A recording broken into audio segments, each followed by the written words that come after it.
يسجل هدفا ويهدر ركلة جزاء كانت كفيلة بتقديم نتيجة تاريخية في لقاءات الفريقين تتمثل بفوز هلالي بفارق 3 أهداف نظيفة، لكن المباراة انتهت بهدفين مقابل لا شيء. يبدو أن في أرض الملعب قد حدثت الكثير والكثير مما يستطيع الطرفين أن يتحدثوا به. ما ظهر لنا طرف واحد كان ميريل رادوي الذي تحدث عن المباراة عن أشياء قال أنه قد عانى منها داخل أرض الملعب. نعرض تصريح ونترك التعليق لكم. It was nice game for the fans, for the people who watch in the TV. It was nice game, but today he win the team who was better, and I think we deserve to win. But you lose today much goal. Yeah, I don't was 100% concentrate. It's my fault.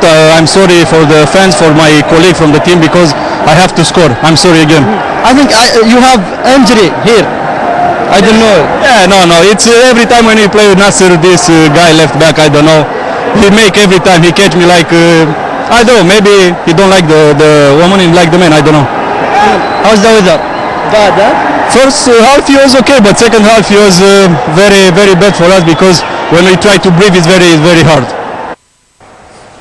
كان هذا تصريح رادوي لاعب الهلال. طبعا أنا أعطيكم من خبرة في السنين وش اللي بيصير. واحد يطلع نادي النصر يقول لك هذا اللاعب يتلفظ على لاعبنا، اوكي، هو اللاعب طبعا الانجليزيه كان يتساءل، انا ماني داخل في القضيه. النصر بيجي يقول لك شوف اللاعب يقذف لاعبنا ويتحدث عنه، الهلال بيرد عليه بيقول لك اللاعب كان اصلا مش عارف ايش اللاعب المنافس عمل للاعبنا. هيرجع النصر يقول لك الان نبغى نطبق القضيه، كل السالفه تضيع نتيجه المباراه. عموما كابتن فوده والحالات التحكيميه، انا اعطيتكم الخلاصه يعني تفضل عشان لا يفلمون عليكم. هذه خلاصه الترجمه كلها، هذه مش خلاصه القصص اللي زي هذه يعني. تفضل.